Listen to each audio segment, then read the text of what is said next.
5 August যাত্রাবাড়িতে পুলিশের গুলিতে নিহত হাসানকে ভোলায় দাফন।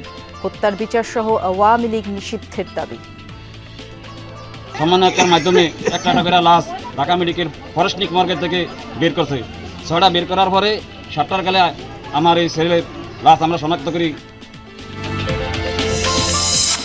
আশুলিয়ায় গ্যাস সিলিন্ডার বিস্ফোরণে দগ্ধ 11 জনই চিকিৎসা নিচ্ছে জাতীয় বার্ন ইনস্টিটিউটে। শিশুসহ 3 জনের অবস্থা আশঙ্কাজনক।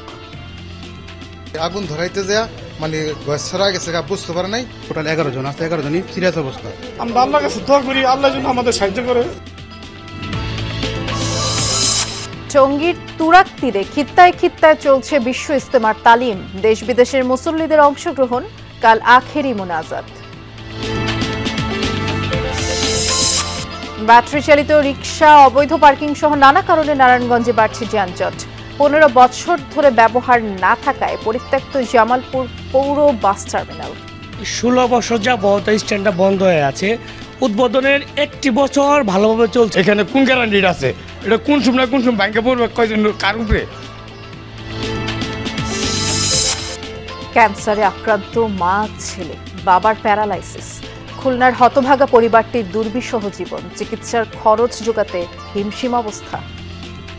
চিকিৎসা করার জন্য আমার যা ছিল অস্থাবর সম্পত্তি সব আমি খোয়াইছি। ওষুধপত্র সব কিছু মিলায় আসলে শুরুর দিকে আমরা পেরে উঠলে এখন আমরা আর পেরে উঠছি না। এরা মধ্যবিত্ত পরিবার, শিক্ষিত পরিবার, কারো কাছে হাত পাততে পারে না। প্রয়োজন অনেক টাকা। ভরা মৌসুমে পেঁয়াজ আমদানি, ন্যায্য দাম পাওয়া নিয়ে শঙ্কায় মেহেরপুরের কৃষকরা। বাজার অনুযায়ী মূল্য নির্ধারণের দাবি।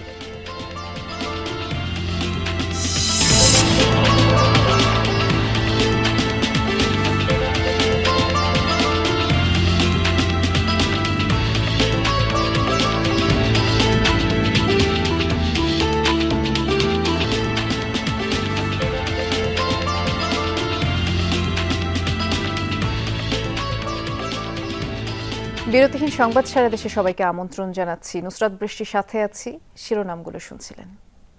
ভোলায় জানাজা শেষে দাফন করা হয়েছে জুলাই অভ্যুত্থানে নিহত হাসানের মরদেহ।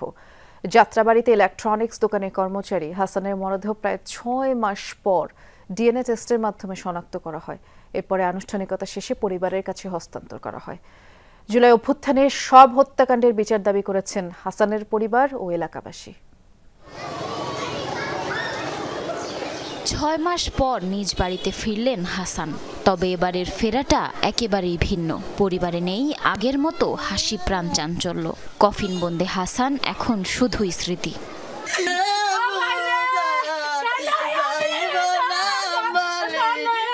গেল 5 আগস্ট গণ অভ্যুত্থানের চূড়ান্ত বিজয়ের মাত্র কয়েক ঘন্টা আগে যাত্রাবাড়ির বাসা থেকে বের হয়ে নিখোঁজ হন ভোলার মোহাম্মদ হাসান।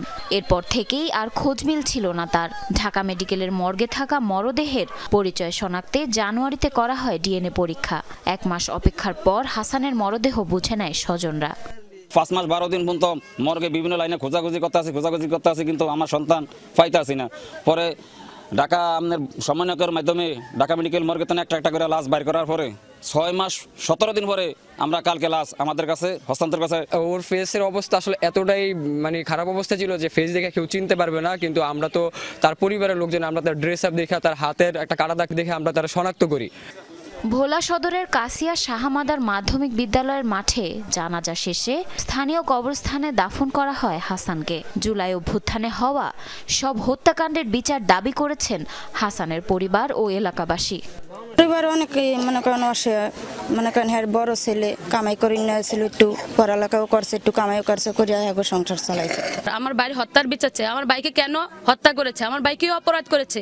আমার ভাই একজন দেশের নাগরিক, তার অধিকার আছে চলার, কেন তাকে এভাবে হত্যা করেছে? হাসানদেরকে যারা হত্যা করেছে আওয়ামী ফ্যাসিস্টের যে রেজিমের পুলিশ, তাদেরকে বিচারের আওতায় আনতে হবে এবং আওয়ামী লীগকে নিষিদ্ধ করতে হবে।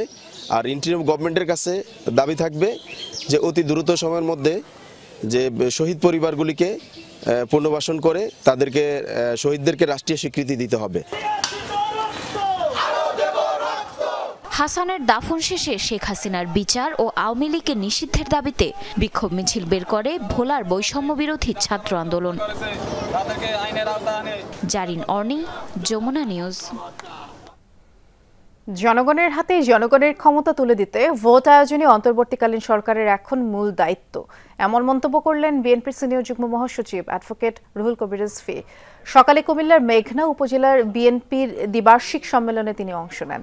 এ সময় রিজভী বলেন, গণতান্ত্রিক সরকার গঠনের জন্য স্থানীয় সরকারের আগে জাতীয় নির্বাচন দেয়া দরকার, তাই অন্তর্বর্তীকালীন সরকারকে সে পথে হাঁটতে হবে।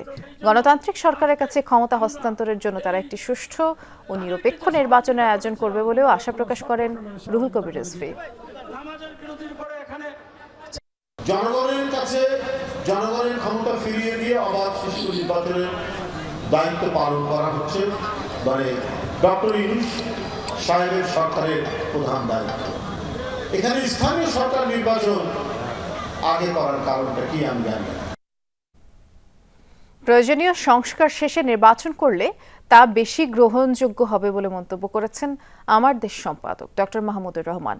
বিকেলে সিলেটে এক অনুষ্ঠানে তিনি বলেছেন, নতুন ভোটার সংযুক্তি, আসন বিন্যাস, প্রশাসনে ফ্যাসিজম দূরীকরণ খুবই গুরুত্বপূর্ণ। এগুলো সংস্কার শেষে নির্বাচন করলে তা হবে গ্রহণযোগ্য। আওয়ামী লীগ দিল্লির পুতুল সরকার ছিল বলেও মন্তব্য করেন মাহমুদুর রহমান। তিনি বলেন, ভারতীয় নাগরিকদের প্রতি কোনো বিদ্বেষ নেই। দেশটির সরকার বাংলাদেশকে নিয়ন্ত্রণের যে চেষ্টা করছে তার বিপক্ষে অবস্থান সবার। তাদের সকলের স্বীকৃতি সঠিক নির্বাচনের জন্য যতটুকু সংস্কার প্রয়োজন এটা শেষ করতে হবে। ওই সংস্কার না করে যদি নির্বাচন করা হয় তাহলে সেই নির্বাচন ফলপ্রসূ হবে না। জনগণের সাথে দেশের একটি গোষ্ঠী এখনো জুলুম করছে বলে অভিযোগ করেছেন জামাত ইসলামের কেন্দ্রীয় নায়েবে আমির অধ্যাপক মুজিবুর রহমান। সকালে ঝালকাঠিতে দলের কর্মী সম্মেলনে তিনি বলেছেন, আন্দোলন করে অত্যাচারীকে তাড়ানো গেলেও অত্যাচার তাড়ানো যায়নি। দীর্ঘ 54 বছরে ক্ষমতায় এসে কোনো সরকার দেশের শান্তি প্রতিষ্ঠা করতে পারেনি বলেও দাবি করেন মুজিবুর রহমান। আর দেশ থেকে অন্যায় দূর করতে ইসলামী রাষ্ট্র কায়েম করার আহ্বান জানান জামায়াতের নায়েবে আমির। এই সম্মেলনে জেলা, উপজেলা, ইউনিয়ন পর্যায়ের নেতাকর্মীরাও অংশ নেন। দীর্ঘ 54 বছরের ইতিহাস, যত সরকার এসেছে কোন সরকার বাংলাদেশে শান্তি প্রতিষ্ঠা করতে পারে না, জুলুম অত্যাচার বন্ধ করতে পারে না। এই জুলুম অত্যাচার যদি বন্ধ হতে হয় তাহলে নির্ভুল আইন দরকার। দেশের বিভিন্ন স্থানে অপারেশন ডেভিল হান্টে গ্রেফতার হয়েছে আরো 65 জন। শুক্রবার রাত থেকে শনিবার সকাল পর্যন্ত রংপুর বিভাগে যৌথ বাহিনী অভিযান চালিয়ে 36 জনকে গ্রেফতার করে। এর মধ্যে 2 জন ধরা পড়েছে রংপুর মহানগরী থেকে। রংপুর রেঞ্জ ডিআইজি জানিয়েছেন, গ্রেফতারকৃতরা আওয়ামী লীগের রাজনীতির সাথে জড়িত আর তাদের বিরুদ্ধে বৈষম্য বিরোধী ছাত্র আন্দোলনে হামলা, হত্যাসহ নানান অভিযোগ আছে। এছাড়া রাজশাহীতে 14, নোয়াখালীতে 9, চুয়াডাঙ্গায় 5 জন সহ বিভিন্ন স্থানে কয়েকজনকে গ্রেফতার করা হয়েছে।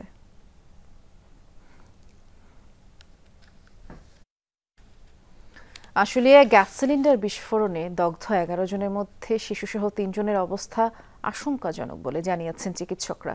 তাদের সবাইকে জাতীয় বার্ন ইনস্টিটিউটে চিকিৎসা দেওয়া হচ্ছে, তবে প্রয়োজনীয় চিকিৎসা পাচ্ছেন না বলে অভিযোগ করেছেন স্বজনরা। পর্যবেক্ষণ কক্ষে জীবন মৃত্যুর শঙ্কা নিয়ে চিকিৎসা নিচ্ছেন দগ্ধরা। কারো হাত, কারো পা, কারো বা পুরো শরীরই দগ্ধ। আগুনে পোড়ার যন্ত্রণা নিয়ে প্রতিটি ক্ষণ কাটছে পোড়া রোগীদের। ভেতরে যখন চিকিৎসা চলছে দগ্ধদের, তখন কক্ষের বাইরে স্বজনদের প্রতীক্ষা একটি ভালো খবরের। কেউ বা বিলাপ করছেন, কেউ বা আল্লাহর কাছে প্রার্থনা করছেন প্রিয়জনের সুস্থতার। অপেক্ষার সঙ্গে চিকিৎসা নিয়েও ক্ষোভ আছে স্বজনদের। গেছে বুঝতে পারে নাই, পরে আগুন ধরাইছে, তখন মনে করেন ওই গ্যাসটা ওই বাড়ছে না, বাড়ার ক্ষেত্রে ওই গ্যাসটা ধরাইছে, তখন আগুন ধরে আছে। আমরা আল্লাহর কাছে দোয়া করি, আল্লাহ যেন আমাদের সাহায্য করে, আমাদের বাঁচায় দেয়।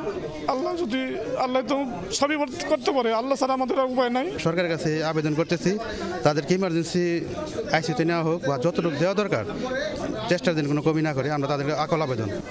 দগ্ধ 11 জনের মধ্যে 2 জনের 90% উপর পড়েছে। এক শিশুকে 27% পড়া নিয়ে স্থানান্তর করা হয়েছে আইসিইউতে। 2 জনের পড়েছে 20% উপরে, বাকিরা মোটামুটি কম সংখ্যাজনক বলে জানান চিকিৎসকরা। 2 জন রোগী আছে, তাদের অবস্থা খুবই আশঙ্কাজনক বিপজ্জনক অবস্থায় আছেন। একজন হচ্ছে 99% পুড়েছে এবং আরেকজন হচ্ছে 95%। তো ওনাদেরকে আমরা এসডিইউতে শিফট করছি, আর বাকি আরও 2 জন রোগীকে আমরা এসডিইউতে শিফট করছি। আর 2 জন রোগীকে আমরা ছুটি দেওয়ার মতো, কিন্তু আপাতত আমরা ওনাদেরকে এখানে অবজারভেশনে রেখে চিকিৎসা চলমান রাখবো। হয়তো ওনাদের ব্যাপারে আমরা আগামীকালকে সিদ্ধান্ত নিব। শুক্রবার রাতে আশুলিয়ার একটি বাড়িতে গ্যাস সিলিন্ডার বিস্ফোরণে দগ্ধ হয় 2 ভাইয়ের পরিবারের 11 জন সদস্য। রিয়াজ রায়হান, যমুনা নিউজ, ঢাকা।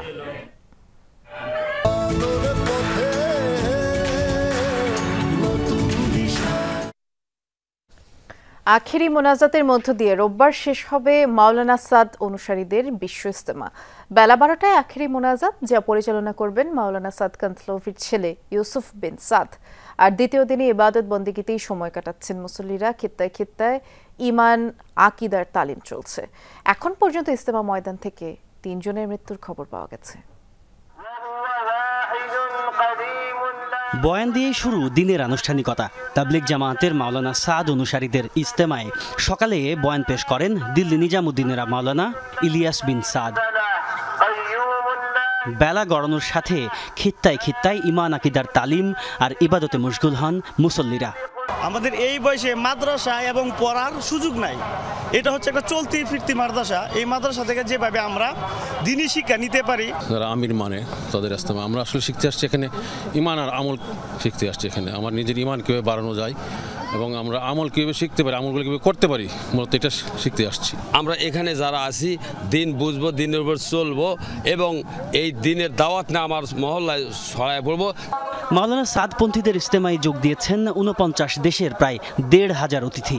আল্লাহ তাআলার কাছে শুকরিয়া আমাদের এবং সমস্ত মুসল্লিদের মধ্যে একটা উৎসাহ উদ্দীপনা, কারণ ইজতেমার ময়দানে মানুষ নিজেদের ঘর বাড়ি রেখে আরামায়েশে জায়গা রেখে এই ময়দানে খালি মাঠের উপর শুয়ে থাকে, শীতের ভিতরে মশা আছে। এটা কারণটা কি? যে আল্লাহ যাতে আমার উপরে সন্তুষ্ট হয়ে যায়। সার্বিক আইন শৃঙ্খলা পরিস্থিতি নিয়ে দুপুরে ব্রিফ করেন গাজীপুর মহানগর পুলিশের কমিশনার। জানান বিশ্ব ইজতেমায় হামলার হুমকি দেয়া একজনকে আটক করা হয়েছে। সামাজিক মাধ্যমে একটি ভাইরাল হয়েছে, এখানে আক্রমণ হতে পারে, জঙ্গি আক্রমণ হতে পারে। আমরা যার মোবাইল থেকে এই নিউজটি ভাইরাল হয়েছে তাকে আমরা ডেকে নিয়ে আসছি, তাকে জিজ্ঞাসাবাদ করছি। আমাদের জিজ্ঞাসাবাদে যদি মনে হয় সন্তুষ্টজনক জবাব দিতে পারবে, জবাব দিলে আমরা সেভাবে ব্যবস্থা নিব। আর জবাব যদি আমরা সঠিক না পাই, আমরা সেই আইনগত ব্যবস্থা নিব। এদিন আরও বয়ান পেশ করেন ভারতের 2 জন মাওলানা মুফতি ইয়াকুব ও হাফিজ মঞ্জুর। বাদ আসর অনুষ্ঠিত হয় যৌতুকবিহীন বিয়ে। সম্প্রীতির এক দারুণ রকমের উদাহরণ টঙ্গীর তুরাগ তীরের এই বিশ্ব ইজতেমা। যারা এখানে অংশ নিচ্ছেন প্রত্যেকের উদ্দেশ্য একটি, সেটি হচ্ছে শেখা আর শেখানো। তবে ইজতেমা শেষ হবার পর দায়িত্বের জায়গাটি আরও বড়। যা কিছু এখান থেকে শেখা হচ্ছে, পরবর্তী সময়ে অন্যদেরকেও সেই জিনিস শেখাতে ব্যস্ত হবেন তাবলিগ জামাতের মুসল্লিরা। তাজনুর ইসলাম, যমুনা নিউজ, টঙ্গী, গাজীপুর। ইজতেমা ময়দানে সহকর্মী পলাশ প্রধান আছেন, দেখে আসতে চাই এই মুহূর্তে কি আনুষ্ঠানিকতা চলছে সেখানে। পলাশ, আসরের নামাজের পরে তো যৌতুকবিহীন বিয়ের যে আনুষ্ঠানিকতা সেটি সম্পন্ন হয়েছে, এখন কি চলছে জানাবেন।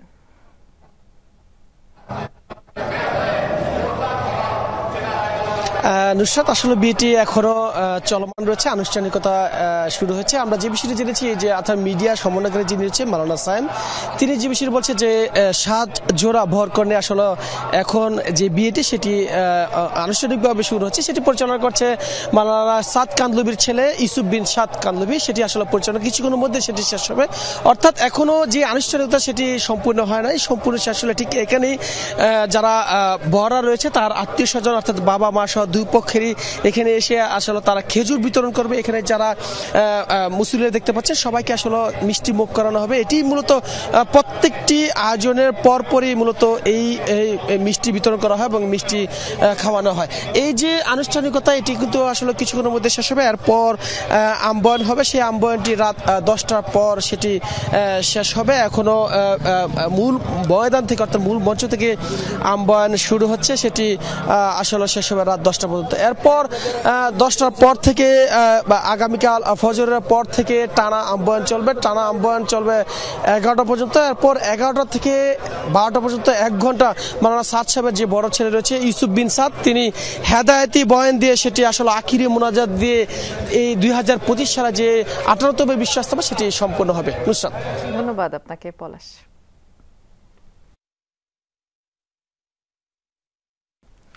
মুন্সিগঞ্জের ঢাকা মাওয়া এক্সপ্রেসওয়েতে 3টি গাড়ির সংঘর্ষ হয়েছে, অন্তত 12 জন আহত হয়েছেন। সকালে এক্সপ্রেসওয়ের নিমতলা এলাকায় ঘটনা। প্রত্যক্ষদর্শীরা জানায় সুরভি নামের একটি বাস পেছন থেকে ধাক্কা দেয় মাওয়াগামী গ্রিন ঢাকা পরিবহনকে। এতে গ্রিন ঢাকা পরিবহনের চালক নিয়ন্ত্রণ হারিয়ে ধাক্কা দেয় সামনে থাকা সড়ক নিরাপত্তা রক্ষণাবেক্ষণ কাজে নিয়োজিত পেট্রোল গাড়িকে। এ সময় আহত হয় সুরভি পরিবহনের 12 জন যাত্রী। বন্ধ হয়ে যায় যান চলাচল, যানজট দেখা দেয় এবং আধ ঘন্টা পরে আবার স্বাভাবিক হয় সব।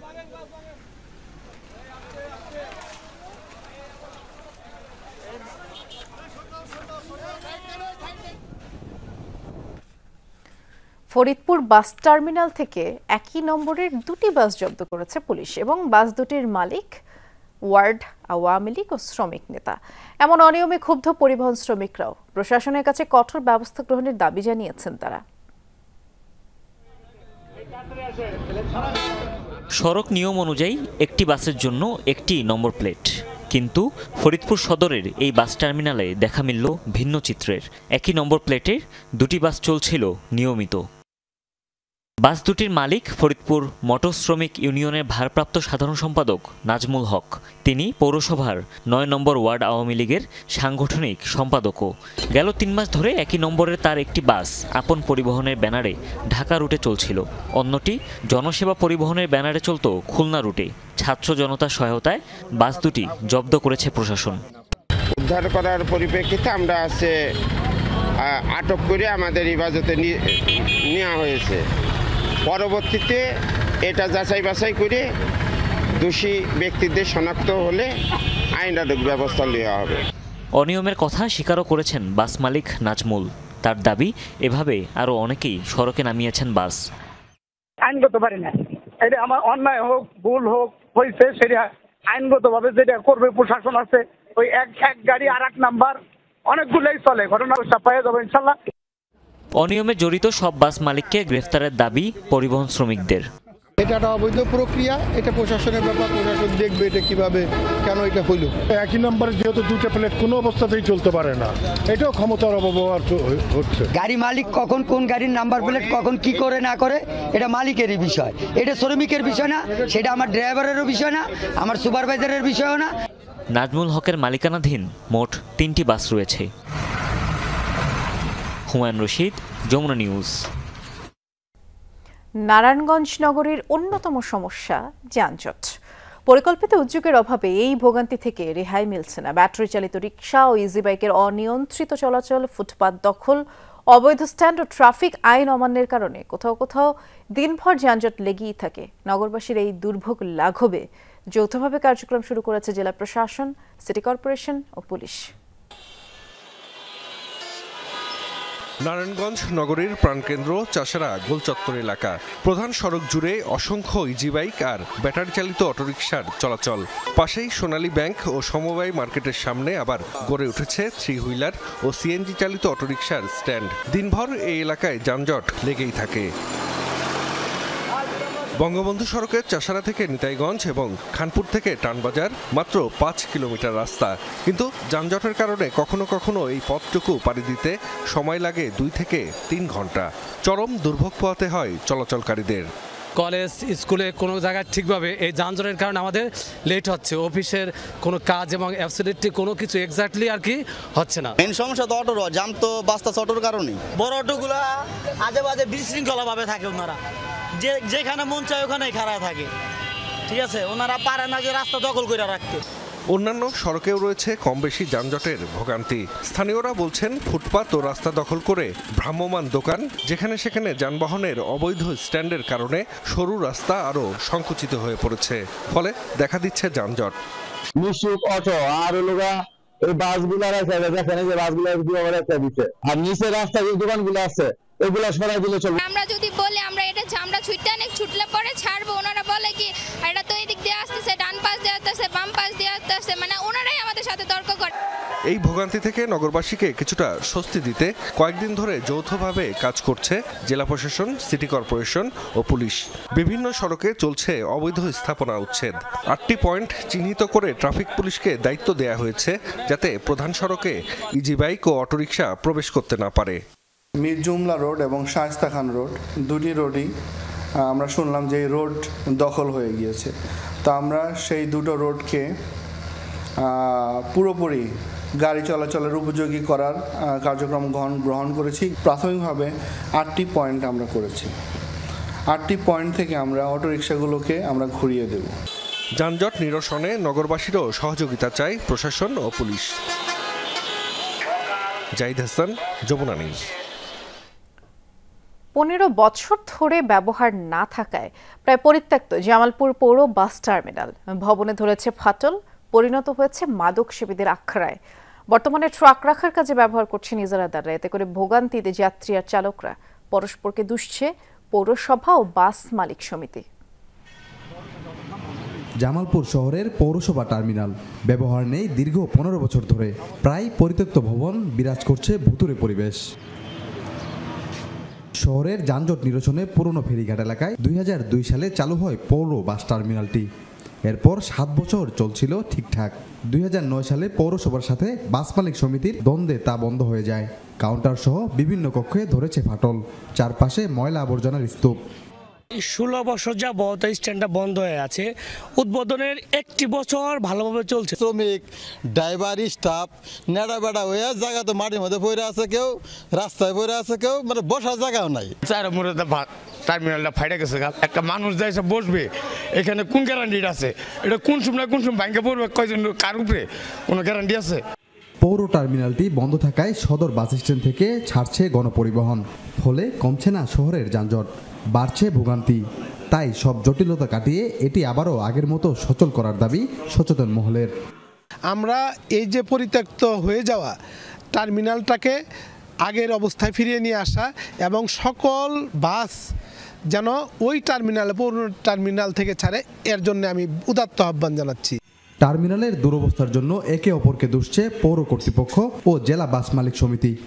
পৌরসভার যিনি দায়িত্বে আছেন ওনাদের সঙ্গে বারবার যোগাযোগ করার পরেও এখনো এটার কাজ উদ্যোগ নিয়েছে কিনা আমরা এখনো অবগত না। বাস মালিকদের অসহযোগিতার জন্য আপনারা জানেন যে রাজীব কাউন্টার ওখান থেকে সরে দূরে নিয়ে আসছে, যার দরুন তাদের প্রকৃত সহযোগিতা না পাওয়ার জন্য টার্মিনালটি বর্তমান এই অবস্থা। নগর পরিচালনা ও উন্নতিকরণ অবকাঠামো প্রকল্পের আওতায় 1.5 একর জমিতে গড়ে তোলা হয় টার্মিনালটি। নির্মাণে ব্যয় হয় 1,05 লাখ টাকা। সাগর ফরাজি, যমুনা নিউজ, জামালপুর। আয়নাঘর সহ সব গুম সেল জাতির সামনে উন্মোচনের দাবিতে বরিশালে মানববন্ধন হয়েছে। দুপুরে নগরীর সদর রোডের অশ্বিনী কুমার হলের সামনে একটি সংগঠনের উদ্যোগে এই কর্মসূচি পালিত হয়। এ সময় গুমের শিকার ভুক্তভোগীদের কয়েকজন দাবি করেন শুধু ফেসবুকে সরকার বিরোধী পোস্ট দেয় বিগত সরকারের রোষানলে পড়তে হয় তাদের। গুমের পর অনেককেই জঙ্গি সাজিয়ে দেখানো হয় গ্রেফতার। দাবি করেন বরিশাল বিভাগে এমন 50 জন আছেন যাদেরকে গুম ও মিথ্যা মামলার আসামি করা হয়।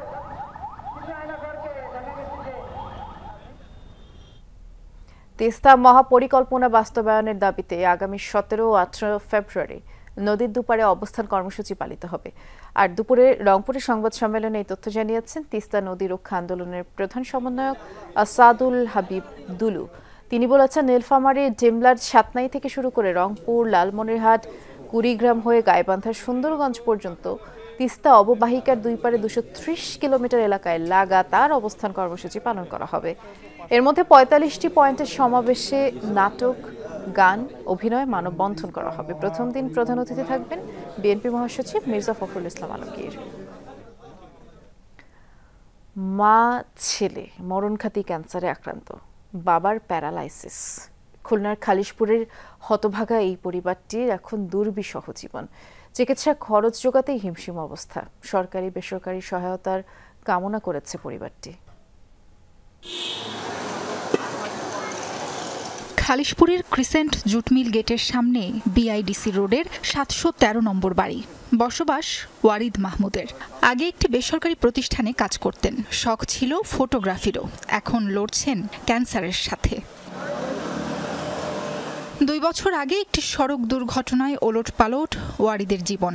গলার ক্ষত রূপ নিয়েছে মরণঘাতী ক্যান্সারে। দিন কাটছে ৪ দেয়ালের ছোট এই ঘরটিতে।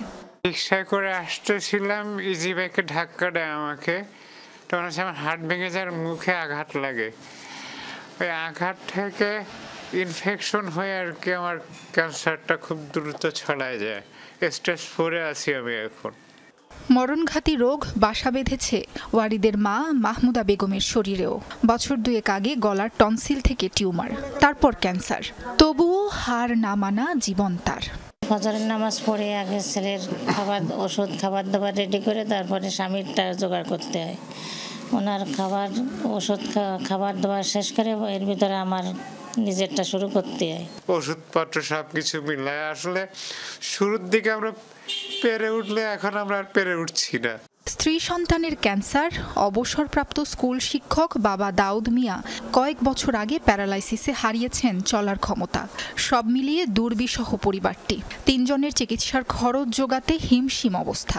ওয়ারিদের আরেক ভাই থাকেন অন্যত্র।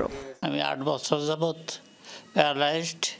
এরপরে যখন আমার স্ত্রীর এবং ছেলের এই ক্যান্সার ধরা পড়ছে তখন আরও ভাবি না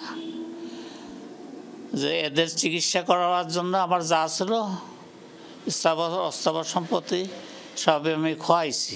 ভাইকে নিয়ে হাসপাতালে নিয়ে যাই, ডাক্তার আসলে, নার্স আসলে ব্যান্ডেজ, তারপরে মেডিসিন এসব ইত্যাদি আমি আইনে দিই। ও প্রায় 17 ব্যাগ ব্লাড দান করেছে নিজেই এবং শত শত মানুষকে রক্ত ম্যানেজ করে দিয়েছে। বন্যা দুর্গত মানুষের জন্য কাজ করেছে, করোনার সময় মানুষের জন্য কাজ করেছে। এরা মধ্যবিত্ত পরিবার, শিক্ষিত পরিবার, কারো কাছে হাত পাততে পারে না। প্রয়োজন অনেক টাকার। এদের চিকিৎসা এবং এদের খাবারের জন্য কোনো সোর্স অফ ইনকাম নাই। জেলার স্বেচ্ছাসেবী সংগঠনগুলো এগিয়ে আসছে সহায়তায়, তবে তা প্রয়োজনের তুলনায় সামান্য। সরকারের পাশাপাশি সমাজের বিত্তবানদের সহায়তার দাবি জানিয়েছে হতভাগা পরিবারটি। সাবরিনা লিজা, যমুনা নিউজ। বাজারে উঠছে নতুন পেঁয়াজ, তবে গেল কয়েক বছরের মতো ভরা মৌসুমে পেঁয়াজ আমদানিতে দাম কমেছে। এছাড়া বীজ, সার, কীটনাশক সহ কৃষি উপকরণের দাম বাড়ায় খরচ হয়েছে বেশি। তাই শঙ্কায় দিন পার করছেন মেহেরপুরের কৃষক। তাদের দাবি বাজার পরিস্থিতি বিবেচনা করে মূল্য নির্ধারণের। মেহেরপুরের মুজিবনগর উপজেলা প্রতিবারের মতো এবারও লাভের আশায় পেঁয়াজ আবাদ করেছেন স্থানীয় কৃষক। তবে গেল কয়েক বছর ভরা মৌসুমে ভারত থেকে পেঁয়াজ আমদানি হওয়ায় ক্ষতির মুখে পড়েছেন অনেকে। বাজার দর কমে যাওয়ার শঙ্কায় চাষিরা। নতুন করে পেঁয়াজ আমদানি বন্ধের দাবি তাদের। ভালো বলতে কি যখন উইডি পেঁয়াজটা, তখন এই পেঁয়াজ গড়া নেই যাতে ওই ঠিক মতো পুরো দামটা যাতে সরকার দেয় কেন পাই, না হয়তো চাষি ঠিকই থাকতে পারবে না। ভারত সহ বিভিন্ন দেশ থেকে যাতে পেঁয়াজের আমদানি বন্ধ থাকে, প্লাস আমরা যেন কৃষকদের সঠিক দামটা পাই। চলতি মৌসুমে পেঁয়াজ আবাদের জমি প্রস্তুত, বীজ ক্রয়, কীটনাশক সহ অন্যান্য কৃষি উপকরণের দাম বৃদ্ধিতে খরচও হয়েছে বেশি। তাই সব দিক বিবেচনা করে পেঁয়াজের বাজার মূল্য নির্ধারণের দাবি প্রান্তিক কৃষকের। বিভিন্ন এনজিও থেকে, বিভিন্ন ব্যাংক ঋণ থেকে, বিভিন্ন পাড়া মহল্লা থেকে যাদের টাকা পয়সা আছে তাদের কাছ থেকে দিনা করে এই পেঁয়াজটা চাষ করছে। এখন বর্তমান দাম যদি না থাকে তাহলে কৃষক শেষ। ন্যায্য দাবি 60 টাকা আমাদের রেট করে দেওয়া হোক আমাদের এই সুখসাগর পেঁয়াজ, না হলে আমাদের সব মাঠে মারা হয়ে যাবে। পেঁয়াজ আবাদে চাষিদের নিয়মিত পরামর্শ দিচ্ছে জেলা কৃষি অধিদপ্তর। আবহাওয়াগত কারণের দিক দিয়ে পেঁয়াজ এখানে ভালো হয়। কৃষকদের এ ব্যাপারে আমরা প্রয়োজনীয় পরামর্শ, অর্থাৎ তাদের কখন সার দিতে হবে, সেচ দিতে হবে, বা পোকামাকড় যদি আক্রমণ করে থাকে সেক্ষেত্রে আমরা কৃষি বিভাগ সবসময় অত্যন্ত পরিবেশ হিসেবে তাদের পাশে আছি। কৃষি অধিদপ্তরের তথ্য মতে চলতি মৌসুমে জেলায় 5066 হেক্টর জমিতে পেঁয়াজের আবাদ হয়েছে। উৎপাদন লক্ষ্যমাত্রা 1,22,900 metric ton. Saif Ahmed, Jamuna news.